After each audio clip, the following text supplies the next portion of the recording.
আসসালামু আলাইকুম রহমতুল্লাহ। প্রিয় দর্শক বন্ধু, আজকে আমরা জানব ভ্রমণ পিপাসু পর্যটকদের জন্য একটি মনোরম পর্যটন সম্পর্কে। দক্ষিণবঙ্গের সুন্দরবন পর্যটনের পাশাপাশি একটি মনোরম পর্যটন, সেটি হলো চন্দ্রমহল ইকো পার্ক। ভিডিওটি সম্পূর্ণ দেখবেন, আশা করি চন্দ্রমহলের A to Z জানতে পারবেন এবং দেখতে পারবেন ইনশাআল্লাহ। চন্দ্রমহল ইকো পার্ক বাগেরহাট জেলা সদরের খুলনা টু মোংলা মহাসড়কের পাশে রঞ্জিতপুর গ্রামে অবস্থিত একটি ইকো পার্ক ও পিকনিক স্পট। ইকো পার্কে তাজমহলের আদলে তৈরি একটি ভবন রয়েছে, যার নাম চন্দ্রমহল। 2002 সালে সেলিম হুদা প্রায় 30 একর জায়গা জুড়ে এই ইকো পার্কটি তৈরি করে তার স্ত্রী নাসিমা হুদা চন্দ্রার নামানুসারে চন্দ্রমহল নামকরণ করেন। চন্দ্রমহল ইকো পার্কে আগত দর্শনার্থীরা চন্দ্রমহলের সৌন্দর্য দেখে বিমোহিত হন। ভবনের সোনালী রঙে সূর্যের আলো প্রতিফলিত হয়ে অদ্ভুত আবহ তৈরি করে। চন্দ্রমহল চারদিক থেকে পানি দ্বারা বেষ্টিত, তাই মূল ভবনে যেতে হলে পানির নিচ দিয়ে তৈরি টানেলে যেতে হয়। আগত দর্শনার্থীদের জন্য চন্দ্রমহল ইকো পার্কে নির্মাণ করা হয়েছে নানান রকম ভাস্কর্য, বাঁশের তৈরি ঘর, পানসি নৌকা, রাজাকারের প্রতীকী ফাঁসির মঞ্চ, কৃত্রিম রেল লাইন, রেস্টুরেন্ট এবং পিকনিক স্পট। পিকনিক আয়োজনের সুবিধার্থে এখানে সকল ব্যবস্থাই রাখা হয়েছে। আর চন্দ্রমহল ইকো পার্কের মিনি চিড়িয়াখানায় আছে বানর, বনবিড়াল, হরিণ, টিট পাখি, তুর্কি মুরগি, ময়ূর, বক, কুকুর, ঈগল, মদনটাক পাখি, সাদা ঘুঘু, হাঁস পাখি, পেঁচা, বেজি, কবুতর, কোয়েল, কুমির সহ নানান প্রজাতির পশু পাখি। দর্শনার্থীদের বিনোদনের জন্য চন্দ্রমহলে বিভিন্ন প্রত্নতান্ত্রিক নিদর্শনও রাখা আছে। দেশি বিদেশি মুদ্রা, ডাক টিকিট, যুদ্ধের অস্ত্র, প্রাচীন ঘড়ি, অলংকার, ধর্মীয় পুরাকীর্তি, পাথরের আসবাবপত্র, বিরল পাণ্ডুলিপি, বিভিন্ন মৃৎশিল্পী নিদর্শন ইত্যাদি সহ বিভিন্ন নিদর্শন স্থান পেয়েছে চন্দ্রমহল ইকো পার্কে।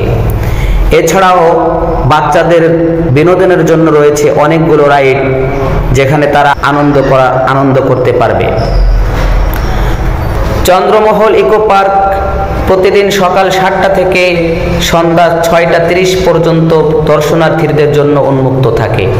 পার্কে প্রবেশের জন্য জনপ্রতি 70 টাকা দিয়ে টিকিট সংগ্রহ করতে হয়। কিভাবে চন্দ্রমহলে আসবেন?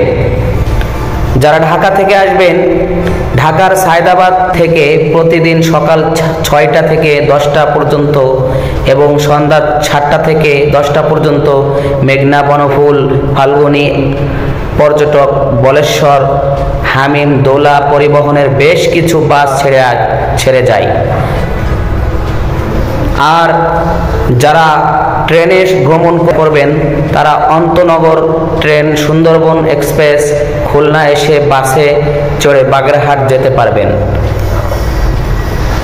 এছাড়াও বাগেরহাট শহর থেকে ব্যাটারি চালিত ইজি বাইক ও সিএনজিতে চড়ে খুলনা মোংলা মহাসড়কের পাশে অবস্থিত চন্দ্রমহল ইকো পার্কে যাওয়া যায়। চলুন তাহলে ভিডিওটি না টেনে ঘুরে ঘুরে দেখে আসি পুরো স্পটটি। সবথেকে আকর্ষণীয় যেই জিনিসটি, সেটা হলো তাজমহল। এই মহলটা আমাদের এই ভিডিওটির লাস্টে দেখানো হয়েছে। অনেকগুলো সুবিন্যস্ত সুন্দর মনোরম পুকুর, বিশাল বড় বড় পুকুর এখানে রয়েছে, যা দেখলে সকলেরই নজর কেড়ে নেয়। এবং পুকুরের ভিতর দিয়ে ছোট ছোট ঘর তৈরি করা হয়েছে পিকনিক স্পটের জন্য, যাতে করে ভ্রমণ পিপাসুরা এখানে এসে সুন্দর জীবন কাটাতে পারে এবং আনন্দিত হতে পারে। পুকুরের পাশ দিয়ে সরু রাস্তা বয়ে গেছে, যার দুপাশ দিয়ে সুন্দর সুন্দর সারি সারি গাছ আমাদের সকলের নজরকে কেড়ে নেয় এবং মনকে আনন্দিত করে। পৃথিবীতে এমন এমন সুন্দর সুন্দর জায়গা আছে যেগুলো ভ্রমণ না করলে কোনোভাবেই বুঝে আসে না যে এত সুন্দর জায়গা দুনিয়ার বুকে আল্লাহ তাআলা রেখেছেন। আর এটা তো শুধু বাংলাদেশের বিভিন্ন স্থানে বিভিন্ন জায়গায় এত সুন্দর সুন্দর জায়গা যা দেখলে মানুষের নজরকে কেড়ে নেয়। আর যদি বাহিরে যাওয়া হয় তাহলে তো কথাই নেই। বাহিরে এত সুন্দর সুন্দর জায়গা আছে যেগুলো দেখলে আল্লাহ তাআলাকে ডাকতে ইচ্ছা করে, আল্লাহ তাআলাকে স্মরণ করতে ইচ্ছা করে, আল্লাহর প্রশংসায় সিজদায় লুটে পড়তে ইচ্ছা করে। কারণ এই দুনিয়ার বুকে আল্লাহ পাক রব্বুল আলামিন যদি এত সুন্দর সুন্দর জায়গা রেখে দিয়েছেন যে দেখলে মনকে কেড়ে নেয়, নজরকে কেড়ে নেয়, তাহলে আল্লাহ তাআলা জান্নাতে কেমন সুন্দর জায়গা রেখেছেন। অবাক করা, এই দুনিয়া দেখলে যদি এত ভালো লাগে তাহলে আল্লাহ না জানি কত সুন্দর জায়গা আমাদের জন্য জান্নাতে রেখেছেন। এজন্যই তো শিল্পীরা বলেন, তোমার সৃষ্টি যদি হয় এত সুন্দর, না জানি তাহলে তুমি কত সুন্দর,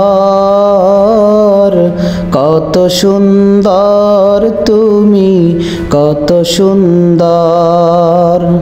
তোমার সৃষ্টি যদি হয় এত সুন্দর, তোমার পৃথিবী যদি হয় এত সুন্দর, না জানি তাহলে তুমি কত সুন্দর, তুমি কত সুন্দর।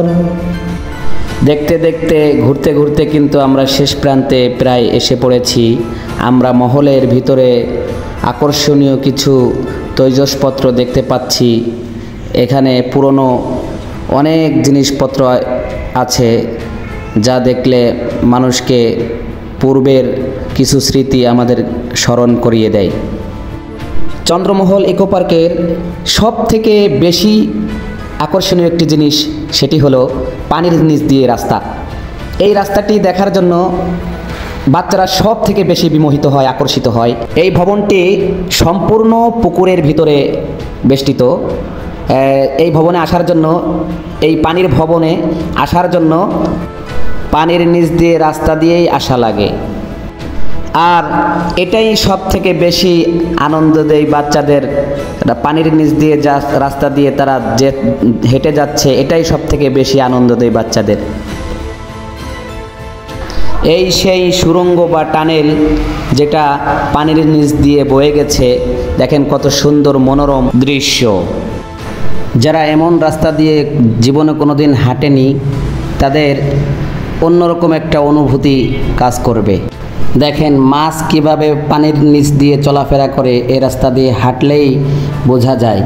মাছ তাদের নিজ গতিতে কিভাবে পানি খায়, কিভাবে পানির নিচে চলাফেরা করে, সম্পূর্ণ স্পষ্ট দেখা যাচ্ছে। দেখেন, যাই হোক, আরও সামনে অনেক কিছু দেখার বাকি রয়েছে, যার কারণে আমরা এখান থেকে বের হয়ে যাই।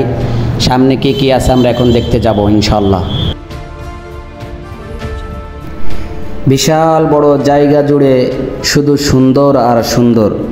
এখানে অসুন্দরের কোনো কিছুই দেখা যায় না। তবে কিছু অসুন্দর আছে, সেটা হলো অবাধভাবে নারী পুরুষ একসাথে এখানে প্রবেশ করে, এটাই সব থেকে অসুন্দর বিষয়। বাকি যদি কেউ সঠিকভাবে এসে সঠিক পরিদর্শনের জন্য আসতে চায়, পরিদর্শন করে, তাহলে তার জন্য কোনো সমস্যা হবে না। খুলনা সফরে বা সুন্দরবন সফরে যারা যারা আসবেন তারা এই ছোট্ট জায়গাটি ঘুরে দেখতে পারেন। বাগেরহাট, ষাট গম্বুজ, খান জাহান আলী মাজার, চন্দ্রমহল ইকো পার্ক, সুন্দরবন বাগান, ইত্যাদি সব এই এক লাইনেই। আরও অনেক জায়গা মনোরম দৃশ্য আছে, খুলনার সফরে আসলে সবই একসাথে দেখতে পারবেন।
দর্শক বন্ধু, আমরা ভিডিওটির একেবারেই শেষ প্রান্তে এসে পৌঁছেছি। যদি আমাদের এই ভিডিওটি ভালো লেগে থাকে তাহলে অবশ্যই সাবস্ক্রাইব করে পাশে থাকবেন।